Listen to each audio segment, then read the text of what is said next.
So viewers আশা করছি ভালো আছেন। আর এই মুহূর্তে যারা ইন্ডিয়ান ভিসা নিয়ে প্যারা খাচ্ছেন, তারা আমার এই ট্রিক্স গুলো ফলো করতে পারেন। আমি বলছি না যে এই ট্রিক্স ফলো করলে আপনি 100% ভিসা পাবেন। তবে এতটুকু বলতে পারি যে আপনারা আর ৫ জনের থেকে এগিয়ে থাকবেন। মোটামুটি যারা মোবাইল থেকে ইউজ করে বা অন্যান্যভাবে চেষ্টা করছে তাদের থেকে আপনি সামান্য ১ ধাপ হলেও এগিয়ে থাকবেন। এতে যেটা হবে যে আপনার ভিসা পাওয়ার যে প্রবাবিলিটি সেটা একটু হলেও বেশি থাকবে। তো চলুন আমরা একটু ১ম এ একটা ফার্স্ট ট্রিক্সটা একটু দেখে আসি। এটা ইন্ডিয়ান যে অ্যাপ্লিকেশন ওয়েবসাইট সেইটা এবং আমরা যদি এখান থেকে iVacBD.com নামের এই ডোমেইনটার উপরে চলতেছে এই ওয়েবসাইটটা এবং তাদের যাবতীয় যত সার্ভিস আছে সবগুলাই কিন্তু এইভাবেই চলে মানে এই কানেলেই চলে। তো আমরা যদি হুইজ দিই কুইজ দিলে আপনারা দেখতে পাচ্ছেন যে এই যে iVacBD.com এইটা সম্ভবত নেম সার্ভার রয়েছে Cloudflare এ। তার মানে এইটা Cloudflare এর টানেলের উপরে চলতেছে। তো Cloudflare টানেলের উপরে যখন চলতেছে তখন আমাদের যেটা করতে হবে আমরা Cloudflare এর DNS ইউজ করতে পারি। Cloudflare DNS তো সবাই জানেন যে ৪ টা ১। তো আমরা খুব সহজেই Cloudflare এর DNS টা চেঞ্জ করে নিবো আমাদের নেটওয়ার্কে। আমরা এরকমভাবে নেটওয়ার্কে আসবো, ইথারনেটে আসবো, চেঞ্জ করবো, চেঞ্জ অ্যাডাপ্টার অপশন এ যাবো এবং সেখান থেকে নেটওয়ার্কে যাবো এবং সেখান থেকে আমরা প্রপার্টিতে আসবো। প্রপার্টিতে আসার পরে আইপি এবং সেখানে দেখেন আমার কিন্তু Cloudflare এর DNS দেওয়া রয়েছে। এই যে ৪ টা ১ হচ্ছে Cloudflare এর DNS। তো Cloudflare এর DNS টা এড করে নিলে কি হবে? এখানে আপনার Cloudflare এর যত সার্ভিস আছে বা Cloudflare টানেল যারা ইউজ করে, সেই ক্ষেত্রে হবে কি তাদের পেজটা অনেক দ্রুত লোড হতে পারে অথবা পেজ ফেইলড হওয়ার প্রবাবিলিটি কমে যাবে। কারণ সরাসরি আপনি টানেল ইউজ করতেছেন, আপনি Cloudflare এর DNS এর মাধ্যমে ওই টানেলটার সাথে আপনার রিলেশনশিপ অনেক ভালো হবে। ওকে, এটা তো গেল একটা। ২ আপনার কাছে যদি একাধিক পাসপোর্ট নিয়ে আপনি কাজ করেন, মনে করেন যে আপনার ২ টা বা ৩ টা অ্যাপ্লিকেশন আছে। সেই ক্ষেত্রে আমি বলব যে আপনি অবশ্যই আ এখানে আ কই গেল? এই যে ইন্ডিয়ান ভিসা অ্যাপ্লিকেশন এখানে একাধিক অ্যাকাউন্ট করে নিবেন। মানে মনে করেন যে আপনি ২ টা পাসপোর্ট নিয়ে কাজ করতেছেন, তাহলে ২ টা অ্যাকাউন্ট করে নিবেন। মানে ২ টা অ্যাকাউন্ট দিয়েই আপনি ২ জনে করে ট্রাই করবেন। আর মানে আমি বলতে চাচ্ছি ২ টা পাসপোর্টে ২ টা অ্যাপ্লিকেশন মানে হচ্ছে স্লটের জন্য অ্যাকাউন্ট করবেন। সেই ক্ষেত্রে আপনি ২ টা পিসি দিয়ে যদি একই সঙ্গে ট্রাই করেন ২ জন মিলে, তাহলে যেকোনো একজনের পাওয়ার সম্ভাবনা বেড়ে যায়। আপনি একা যদি শুধুমাত্র প্রতিদিন বা প্রতি স্লটের টাইমে বৃহস্পতিবার যদি আপনি আরেকটা জিনিস বলে রাখি, শুধুমাত্র বৃহস্পতিবারই কিন্তু আ মানে স্লট ছাড়ে। অন্যান্য কোনো দিন আপনার কিন্তু স্লট ছাড়বে না। শুধুমাত্র আপনি সাইন আপ করতে পারবেন। আর medical visa, double entry visa বা অন্যান্য যে ভিসাগুলো আছে বিজনেস ভিসা এগুলো কিন্তু অন্যান্য দিন কিছু পাওয়া যায়। আবার অনেক ক্ষেত্রে দেখা যায় যে অনেক খালি থাকে অন্যান্য আইভ্যাক গুলোতে যেমন ঢাকা বাদে অন্যান্য আইভ্যাক গুলোতে সেগুলোতেও আপনারা অনেক সময় পেয়ে থাকেন আমি দেখেছি। সো অবশ্যই আপনারা যেটা করবেন আ আরেকটা কাজ বলতেছি আমি। আপনারা কিন্তু এই যে iVac এর যে এই যে ওয়েব ফাইলটা তৈরি করা যায়, এইটা মোটামুটি ২ টা যখন আপনি অ্যাকাউন্ট করবেন তখন ২ টা ফাইল তৈরি করবেন। ২ টা ফাইল তৈরি করবেন। ২ টা ফাইলের ইমেইল অ্যাড্রেস গুলা ২ রকমভাবে দিয়ে তৈরি করবেন। মানে ওইভাবেই তৈরি করবেন, এমনভাবে তৈরি করবেন যেন ২ টা আ মা হচ্ছে অ্যাকাউন্ট দিয়ে সেটাকে আপলোড করা যায়। সাপোজ ধরেন আমি একটু সাপোজ বলি। এখানে ধরেন আপনি পাসপোর্ট আসাদুজ্জামান নামে বা মনিরুজ্জামান নামে একটা পাসপোর্ট আছে এবং তার সাথে তার ছোট ভাই যাবে এবং তার ছোট ভাই বা বন্ধু যাবে।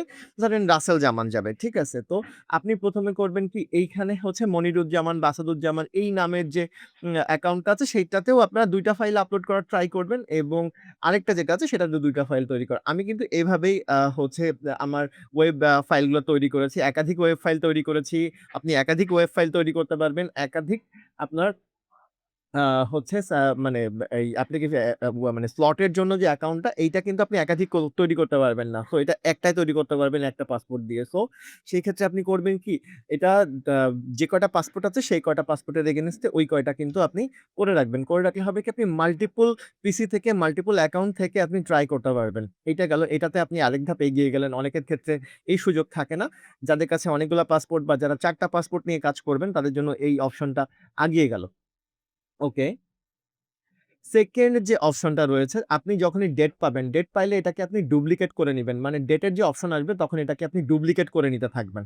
ডুপ্লিকেট করে নিলে যে সুযোগ সুবিধাটা আছে তখন আপনি একাধিক ডেট সিলেক্ট করতে পারবেন। আমার একটা আই বাটনে একটা ভিডিও দিয়ে রাখবো। আপনি দেখবেন ওখানে আমি কিন্তু যখন ভিসার ডেটগুলো সিলেক্ট করেছিলাম বা ডেটগুলো সিলেক্ট করা যাচ্ছিল তখন কিন্তু আমি অনেকগুলো ডেট ব্লক করেছিলাম। মনে করেন যে ৩ তারিখ, ৪ তারিখ, ৫ তারিখ আমি অনেকগুলো ডেট ব্লক করেছিলাম। এই ক্ষেত্রে হয় কি যে আপনার একটা ডেটের মানে হচ্ছে পেমেন্ট ফেইলড হলেও আরেকটা ডেট দিয়ে আপনি ট্রাই করতে পারবেন। এভাবে কিন্তু আপনি আরো এক ধাপ এগিয়ে যাবেন। সো এইভাবে কিন্তু ডুপ্লিকেট করে নিতে পারেন। ডুপ্লিকেট করে নিলেও কিন্তু আপনি আরো একটু সুযোগ পাচ্ছেন।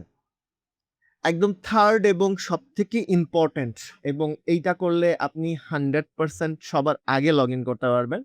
সেটা হচ্ছে এই যে এই পেজ। এখন কিন্তু দেখতেই পাচ্ছেন যে রিয়াল টাইমে কিন্তু হচ্ছে আমাদের আ এই যে অ্যাপয়েন্টমেন্টের এই পেজ কিন্তু বন্ধ।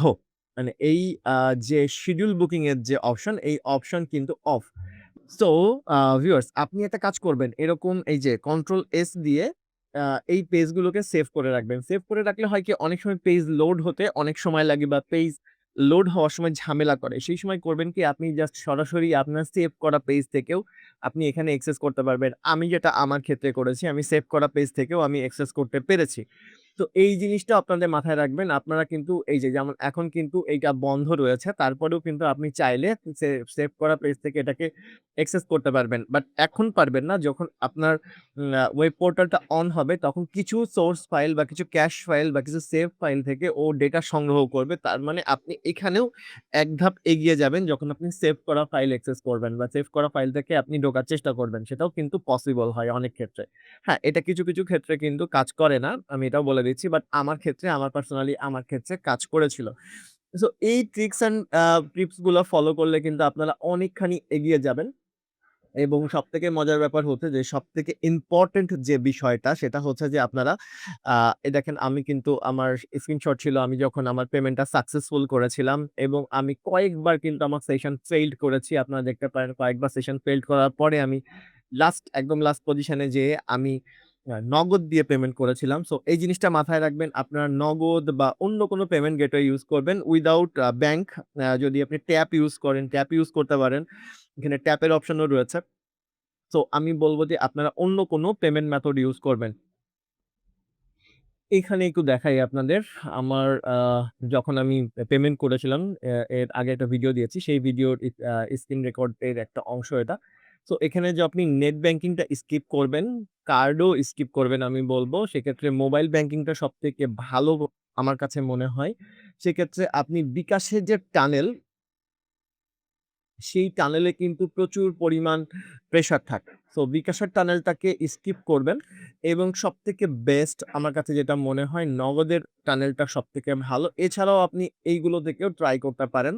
আর ট্যাপের টানেল তো মনে হয় খুবই আ কম রিকোয়েস্ট এ যায়। সো যাদের কাছে ট্যাপ আছে তারা ট্যাপ ইউজ করার জন্য রিকোয়েস্ট করব। এটাতেও আপনারা খুব ভালো সাপোর্ট পাবেন। সো আর বাংলা কিওয়ার্ড থেকে অনেকের ফেইল হয় শুনেছি। বাট আমি ট্রাই করিনি বাংলা কিওয়ার্ড। ট্রাই করে দেখতে পারেন। অনেকে বাংলা কিওয়ার্ড ইউজ করে। তবে আমার পার্সোনালি আমি নগদ থেকে একবার ট্রাই করছি এবং একবারেই আমি কিন্তু আমার পেমেন্ট সাকসেসফুল করেছি। আপনাদের একটু দেখাই আমি কিন্তু আমার পেমেন্ট একবারেই সাকসেসফুল করেছি। আপনারা এখানে দেখতেই পাচ্ছেন আমি একবারেই সাকসেসফুল করেছি এবং এখান থেকে আমার কিন্তু সরাসরি আমার আ মা হচ্ছে একবারে আমার পেমেন্টটা সাকসেসফুল হয়ে যায়। সো এইভাবে যারা ট্রাই করবেন আমার দেখানো এই ধরনের তারা কিন্তু অন্তত আ মানে এক ধাপ এগিয়ে থাকবেন। মানে আমি বলছি না যে আপনি কনফার্ম এভাবেই হচ্ছে আপনার বিজিডি ফাইল সাবমিট করে আপনি অ্যাপয়েন্টমেন্ট স্লট পাবেন। তবে এর থেকে যেটা হবে যে আপনি কম করে হলেও এক ধাপ এগিয়ে যাবেন। এটা একটা অনেক বড় আ ইস্যু। তো চেষ্টা করে দেখেন যদি কেউ সাকসেসফুল হন এবং যদি আপনাদের কাছে এই ভিডিওটি ভালো লাগে অবশ্যই ভিডিওটি শেয়ার করবেন এবং আমার চ্যানেলটিকে সাবস্ক্রাইব করে রাখবেন। আজকে এই পর্যন্তই। আল্লাহ হাফেজ, গুড বাই, টাটা।